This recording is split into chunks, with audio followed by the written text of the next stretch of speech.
Even a century ago, when South Africa was a land of fortune and opportunity, there was also the same degradation of the human spirit.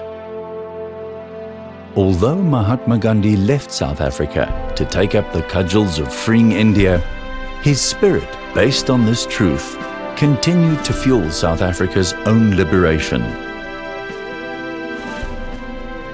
This influence was symbolically cemented when a portion of Gandhi's ashes were brought from India and immersed outside Durban.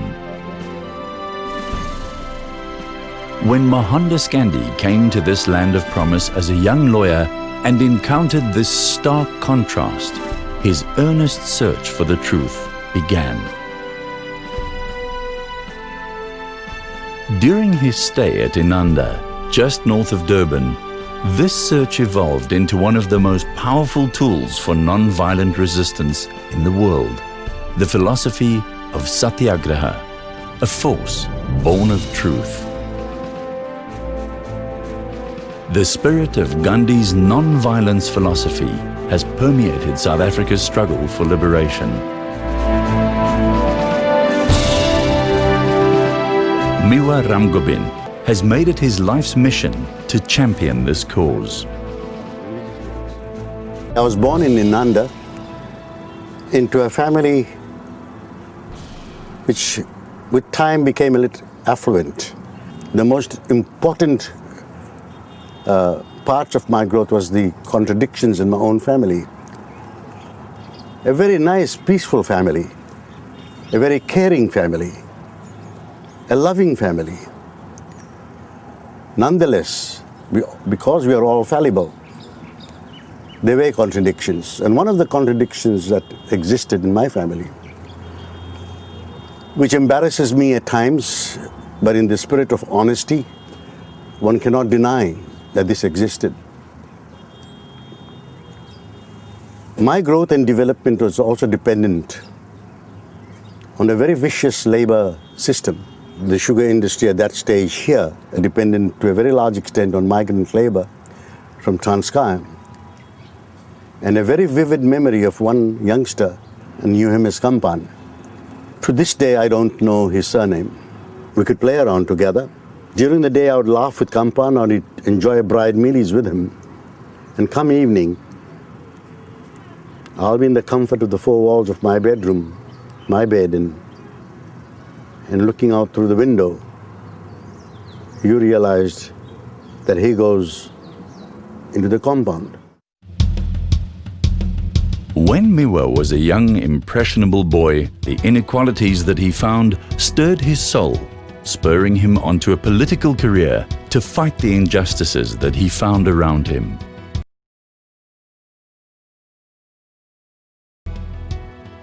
I'm glad I didn't acquiesce. I'm glad I didn't succumb.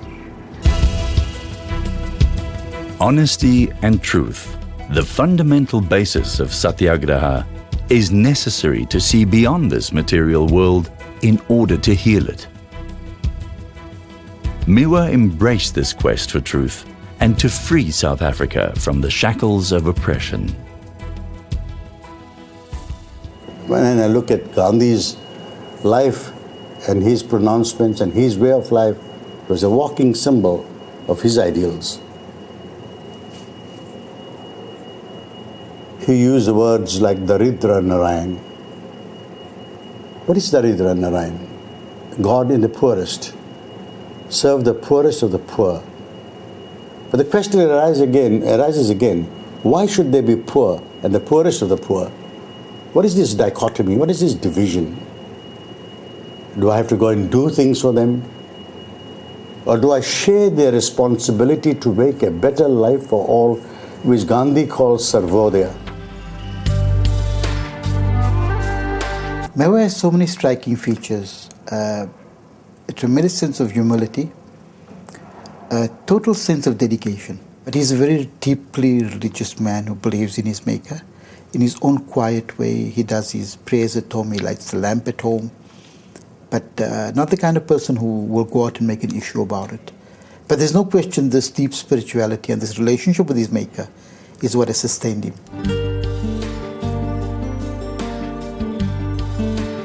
These early memories never left him, inspiring him on to a broader, more liberal type of thinking, finding values in all different faiths.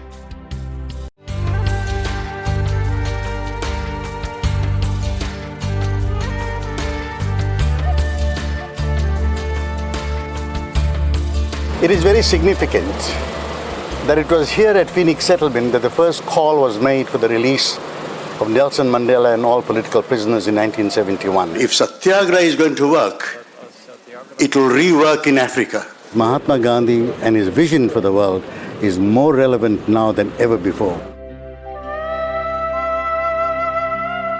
The life of Mewa Ramgobin, freedom fighter, activist, and committed national parliamentarian, mirrors the struggle in search of truth, carrying the torch of Satyagraha to set ablaze oppression and light up the lives of those in need. Mewa in the new democracy, Mewa in the struggle, the person is essentially the same. To survive the years of the 60s and 70s, you had to be an idealist. You had to be the kind of person who believed in something, the visionary. Mewa is one of the stalwarts of our struggle. Here at Parliament at the moment, I would say Mewa is the pillar of the strategic committee of the ANC. But what I found more interesting with Mewa also is that he's a believer. He's got faith, very deep faith. And I understand that it's one of the things that keeps him balanced because he doesn't undermine his spiritual life. The level of any people or any grouping's civilization has a measurement. And one of the measurements for the level of anyone's civilization is its ability to extend compassion, to extend mercy, to extend love. Or else who are we? The truth that Satyagraha forces one to address sees into the stark inequalities of our world. Followers of this philosophy engage in non-violent but nonetheless forceful activities to bring about change. Go and give a man a meal today and leave him in his poverty? Or do you alter the material conditions which keeps him in poverty? So in seeking Gandhi's Sarvodaya, the welfare of all, he's asking us basically to engage in action based on truth and love.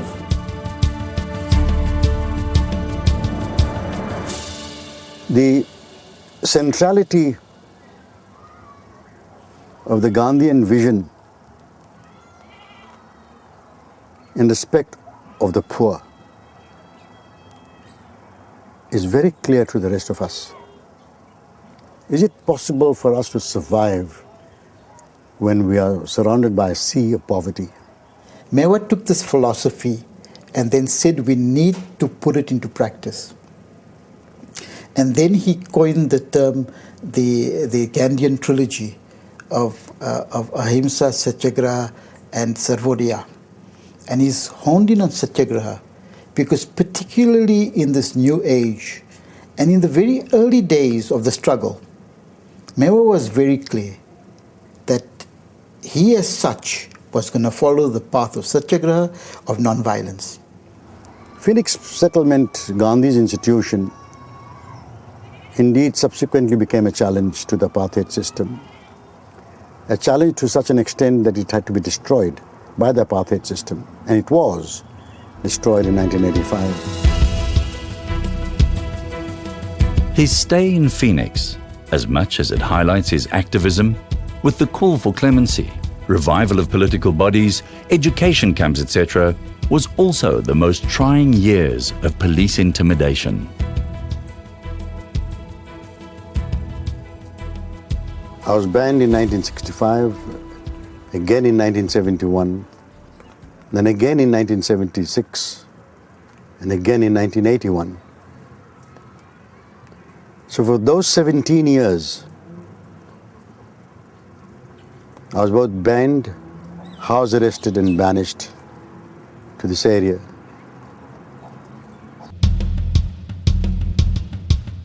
He pursued his beliefs with feverish steadfastness despite all harassment. In 1973, intimidation came to a head when he and his 3 children were almost killed in a bomb blast in Durban. I believe it was South Africa's first parcel bomb sent to me in 1973. Exploded in my office. And 3 of my children, Kedar, Kush, late Kush, and Asha were with me. Asha and Kush were slightly injured, but fortunately, all of us survived. Mewa's experiences, however painful, never made him a bitter person. His constant challenge to go beyond understanding and to actually live it served as a driving force in motivating Mewa to pursue the portrayal of Phoenix settlement as a symbol of satyagraha.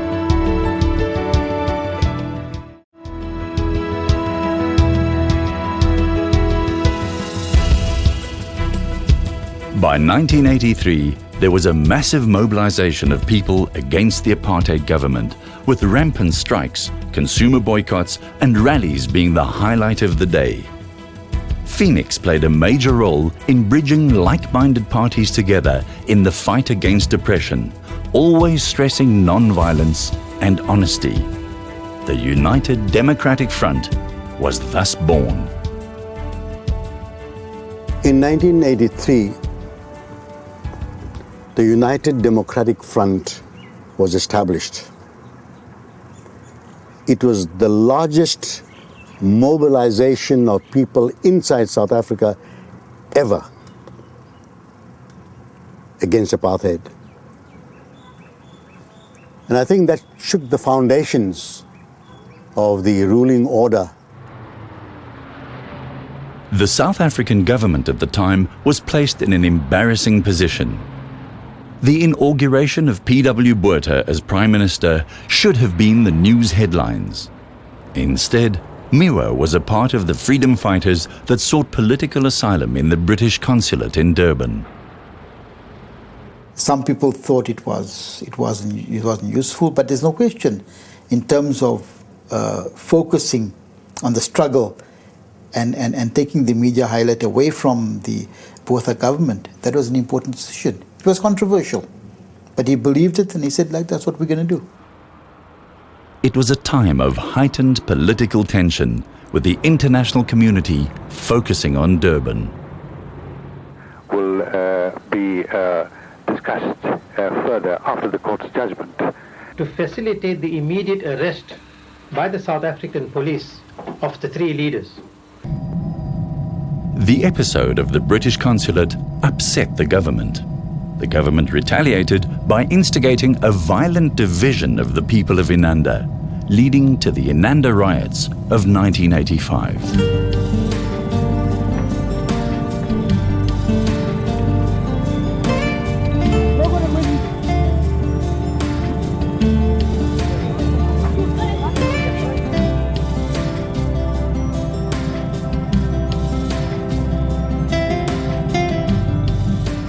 Phoenix settlement, the residents here, the same thing happened. This building here was destroyed. They couldn't destroy the museum and the library because the walls could withstand their unsophisticated burning. The press building was gone. Gandhi Sarvodaya was the last to be destroyed. This stirred emotions in him. But not emotions of hate and anger, rather the dream of rebuilding Phoenix from the ashes of Inanda.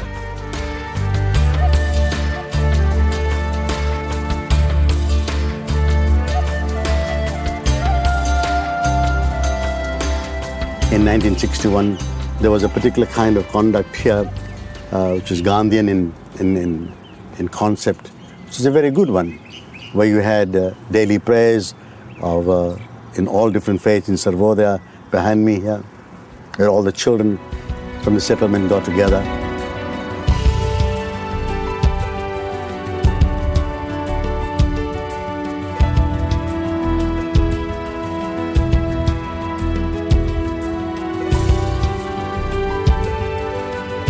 He's had lots of threats on his life. He's had bombs, he's had his son killed, and he believed in satyagraha all the time. And in this new South Africa, where we need reconciliation, where we need a sharing of from the haves to the have-nots, where we need a reconciliation, he sees satyagraha as a very important component and taking Gandhiism to the next level. I would say with the likes of Mahatma Gandhi that it becomes the bounden duty of all South Africans who subscribe to that vision. It becomes their bounden duty to make South Africa livable for all who live in it.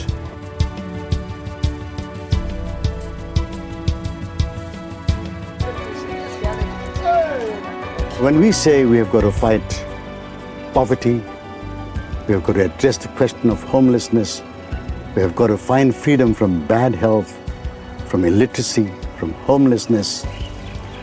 These are all Gandhian in concept. That political freedom is one thing,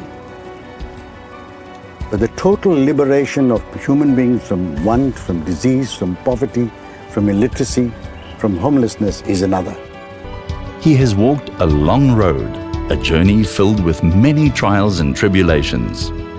Through all the darkness, his focus is still on the light, the brightness of a world free from conflict and the pain of poverty.